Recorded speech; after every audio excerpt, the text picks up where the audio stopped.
Hello and welcome to Unleashed.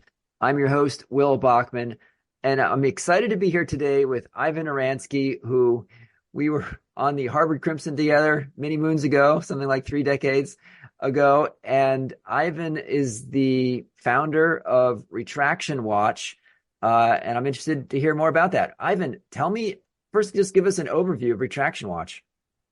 Well, Will, it's great to be here and to reconnect after all these years. That's always fun. And thanks so much for having me. And I want to and as will become clear in the story that I will tell you in a moment, I'm very much the co-founder of Retraction Watch, one of the two co-founders. You'll hear more about my co-founder in a second. So I'm a medical journalist. That's what I've done with my career. I went to medical school, but then decided to do journalism full time. And one of my, at the time, I would call him a, friend, but not necessarily a close friend yet, but someone I knew professionally. His name was Adam Marcus. And Adam had broken a massive story about some scientific fraud in Western Massachusetts. Someone named Scott Rubin, who was an anesthesiologist studying pain medication and sort of, the pain killing capacity of particular medication. And it turned out he had made up all the clinical data. In other words, all the trial participants in his studies, which were pretty well thought of at the time. Adam, because he was managing editor of a publication called Anesthesiology News, got the beat on this, got the big scoop on it, did a terrific job. This is back in 2008, 2009. I was really impressed with this. We started talking about it a little bit, actually a lot. And we'd have these conversations about retractions, about scientific fraud, which was something I had thought about, but wasn't necessarily a big bright spot on my radar. And then at some point, I said to him, I remember the conversation, I don't remember exactly when it happened, but it would have been in summer of 2010. I said to him, what if we started a blog about retractions? There are all these retractions happening. There were far more happening, it turned out, than we thought, and that anyone thought, and there still are far more happening than many people think. But they're interesting stories, and we're journalists, and it's hiding in plain sight. Let's go do that. And by the way, the retraction notices are really not good. This isn't good for science. Nobody's talking about this stuff, and they're just, we're not learning what we should. Process is not as self-correcting as scientists and researchers, would like us to think.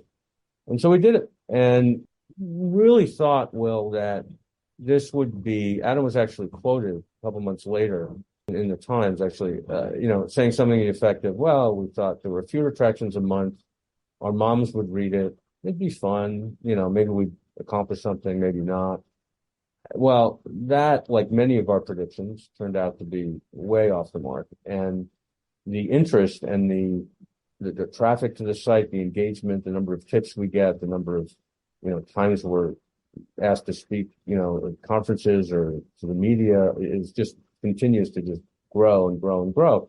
It was very gratifying, although kind of a lot of effort. And so, here we are now. That was summer of 2010.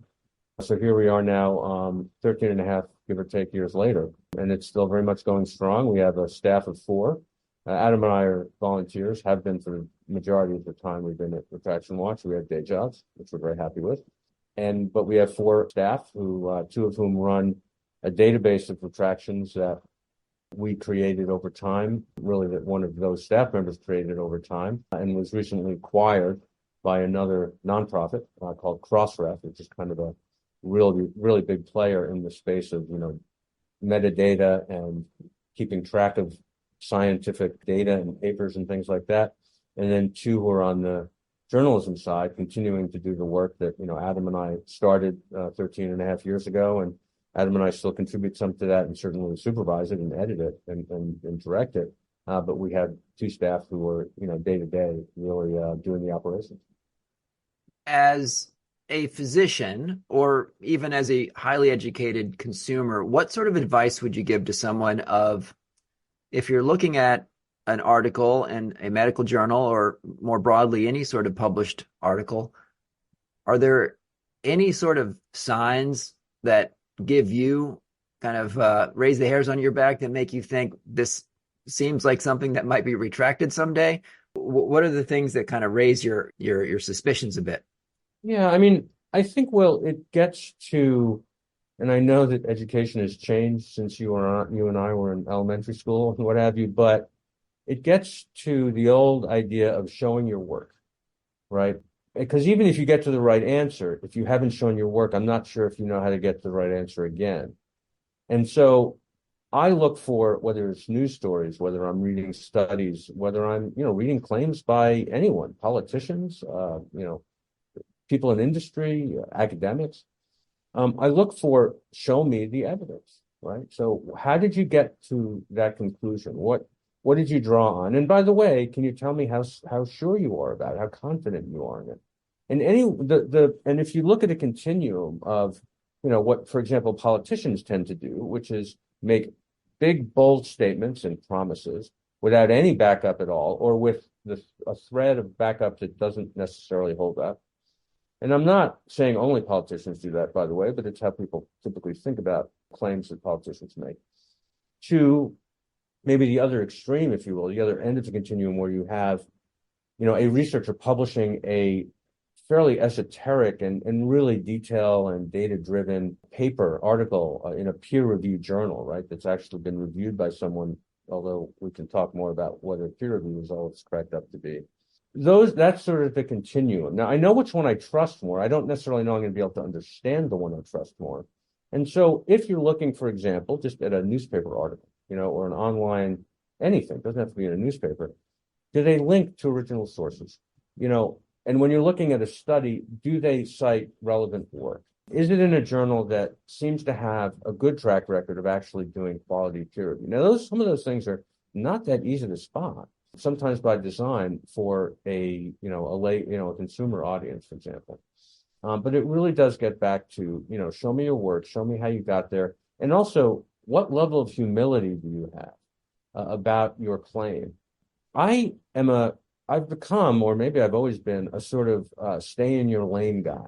I don't tell other people whether they should stay in their lanes, but I actually have come to, every year more and more respect and appreciate expertise, and whether it's my own expertise, whether it's someone else's expertise. And I don't like to make pronouncements about things I don't know anything about. And what you often see is people using whatever credential they have in, I think, a misleading way to suggest they have expertise about things they don't. And so, for example, I've been asked to peer review, and maybe also define peer review for your listeners a little bit. That's when people, an expert, allegedly a peer, looks at something and says, yeah, this is likely to hold up or not, or maybe says it's not and it shouldn't get published. That's the general what peer review is supposed to do. I've been asked to peer review papers about COVID-19, for example, because I co-authored a tiny letter about retractions of COVID-19 work, which, I'm an expert in retractions. I'm going to cop to that. Yeah. But I'm not an expert in COVID-19. I did go to medical school. That's maybe 1% more expertise than the average person, but it's not, I don't know anything about it other than what I read myself. And let me ask you about retractions. So I'm curious to get your sense of the main types of or causes of retractions. So I imagine that, one big one could be just outright fraud. In other areas, someone made a mistake somewhere in their algorithm and it's like an honest mistake. In other cases, it might be, I don't know if these get retracted, but ones where you just sort of happened to get non-null results, but it was, it was just sort of just luck. I mean, if you have a 95% confidence interval, 5% of the time, that was just random luck that you got some positive or negative results. So what would you say are the big drivers of retractions in any kind of percentage breakdown, just roughly? Right. So a couple ways to answer the question. One is that about 2/3 of retractions, and by the way, there are now more than 50,000 over the past couple of decades, and goes back a little further than that. But there are about 50,000 retractions. It represents about 0.2% of the literature. It's about 1 in 500 papers. The real number should be much higher than that, probably 10 times that. But that's the number now, and that's when I give percentages, that's what I'm talking about. About 2/3 of the time, and this is pretty consistent over various work that people have done, whether with our database or earlier than that with other databases, about 2/3 of the time, retractions are for something that's considered misconduct. That breaks down a little bit. You have to look at, there's a federal definition in the US of misconduct, which is followed by a lot of people around the world. Fabrication, that was making it up, falsification, making it look better than it really is, or plagiarism. That's actually part of the definition of misconduct. It's about 2/3 of the time. About 20% of the time, it's due to something that I think colloquially we would refer to as honest error. Somebody ordered the wrong chemicals. They, ordered the wrong mouse. They mixed up some data in a way that you could walk through and see how they did it unintentionally, rather than intentionally, where it sort of helped their claim, helped their argument. And those are sort of the reasons that when you dig into these stories and you look at retraction notices that run alongside retractions, those are the reasons that are quoted. But I think it's always worthwhile taking a step back and looking at the actual causes, right? So you think about a death certificate, the sort of proximal cause, and then, what really killed this person. The deeper cause, pretty much universally, is some version of publish or perish. The requirement that around the world in different ways, that in order to get a job in academia, tenure, promotion, yada, yada, prizes, you need to publish in certain places generally, publish in certain journals. That drives people to do all sorts of things. And I'm still confident that for most people, that drives them to work harder and try and work more efficiently and work better. Some people, it drives them out of academia altogether, but some percentage, and 2% of researchers admit to committing misconduct when you ask them. Like the people in the surveys of that some percentage will go to the dark side, will fake data, will beautify data, will be selective about their data, which I think is a little bit what you were getting at with the question about, their 95% confidence intervals and things. But that's the root, that's more of the root cause. It seems that you were a little bit ahead of the curve. There was this entire kind of wave of at least attention being paid to the replication crisis in the social sciences, but I suppose also in the hard sciences. What do you think has driven that? Are there reasons other than this publish or perish of why are we seeing so much issue with replication crisis now? What's driving that beyond just the publish or perish issue? Yeah, I mean, I don't know that we were ahead of the curve. I think if you look back, it's really interesting to see when different fields had their sort of taking themselves out to the woodshed moment or holy S moment, right? And so again, anesthesiology goes back to 2008. That's when Adam was writing about this. That's when the editors were realizing they had a problem in different journals, universities, medical schools were. Cancer research was more like 2012, right? A seminal paper that in Nature saying that most, basic science in cancer was not reproducible. Again, of a certain data set, I want to be clear. Psychology had it around the same time. They had Diederik Stoppel, who was actually going out and making data up. That wasn't just sort of a reproducibility replication problem. And over time, other fields have come to realize that they have issues too, broadly speaking. So when we launched in 2010, when people weren't really talking about the replication crisis, that's true. And I still hate the word crisis. I think it's been with us much longer than that. But in terms of retractions, I mean, certainly when we launched, there were about 400 retractions from journals a year. Last year, there were 10,000. Whoa. Actually, more than 10,000. And that's a big increase, even if you account for the rise in number of papers published, right? So it's not just a linear relationship.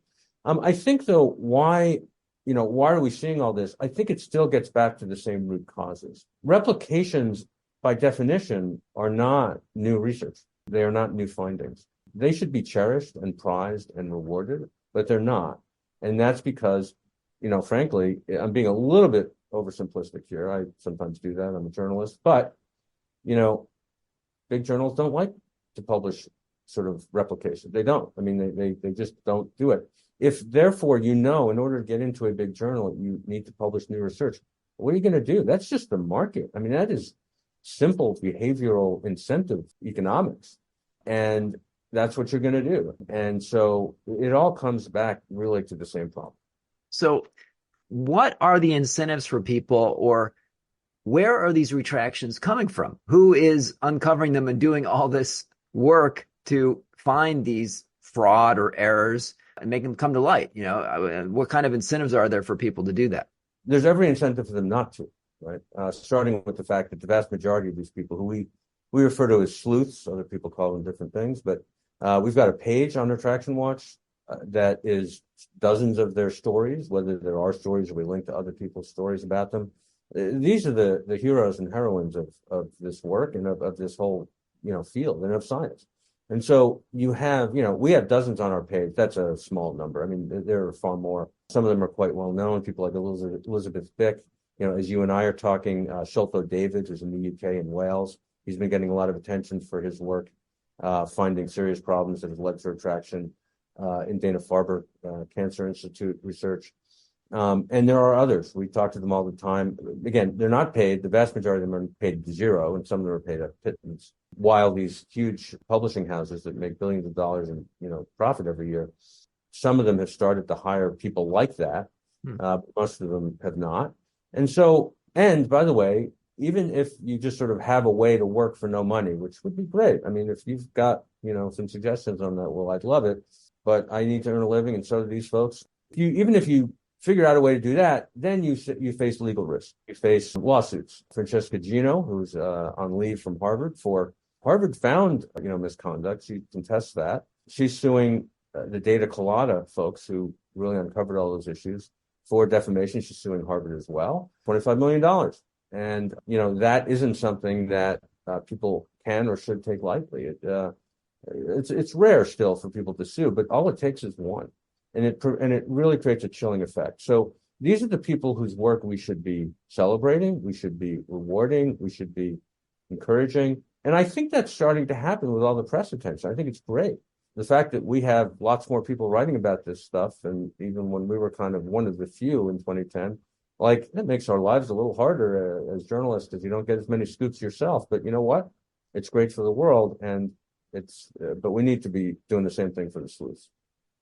I can imagine that beyond the legal risk, there'd be some potential negative repercussions about challenging some senior professional in your field, right, of misconduct. Maybe you're 99% sure, but it's maybe not a slam dunk case, but it certainly seems like misconduct to challenge someone like the professor, like the president of Stanford, for example. So are people doing this sort of who are not in the field, or are people in the field and it's like a young up and comer? Like, what's the typical profile of one of these sleuths?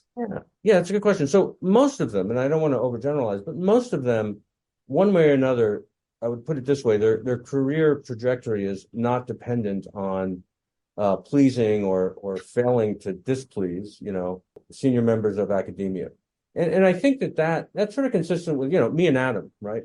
We have, again, day jobs where we're accountable to people. We can be hired, fired, demoted, promoted, but none of them, we're not writing about their work. I mean, partly for conflict of interest, but literally it's different arenas. Mm-hmm. And that's what's true. So a lot of these people have trained in science, but they're not working in science anymore, or this is very much a sideline of what they do. Or there are a handful of very senior academics who've taken this on. I'm thinking in particular of two, but there are more. One, David Vo, who's on our board of directors, actually, at the Center for Scientific Integrity. He's a very prominent cancer researcher in Australia. He's recently retired, but for many years was, again, sleuthing out people who, were also working in cancer. He did not have to worry about, he had to worry about certain kinds of repercussions, but not sort of, he was quite senior and their version of tenure and everything. David Allison, who's the dean of the Indiana University School of Public Health, quite prominent academic, has been working with his grad students and postdocs for years to find out, again, find problems and things. And so those are the rare cases. Most of them, and by the way, a lot of them work anonymously because of this, not those two, but they use a site, many of them called PubPeer, which is I'm actually on the board of directors, volunteer there, so full disclosure, but that's where you can leave comments on any study that's been published and anonymously. And that started to show up in the media where people, someone like Sholto David, Elizabeth Bick, others are using PubPeer as the platform. It gets it out there, makes it public, and then people can look at it. Ivan, just to wrap up, thank you for joining. Share the links of where people can find out more about Retraction Watch. Best place is retractionwatch.com, which will take you as deep a dive as you'd like to take into our journalism. It'll link you to our database. It'll show you some other pages that we've come up with. We have sort of resources there for people who want to learn more. We're on sort of some of the social media, and who knows how long that'll all last, but we welcome feedback. We welcome more story tips, and really it's been a pleasure to speak with you today, Will. Ivan, thank you so much for joining today.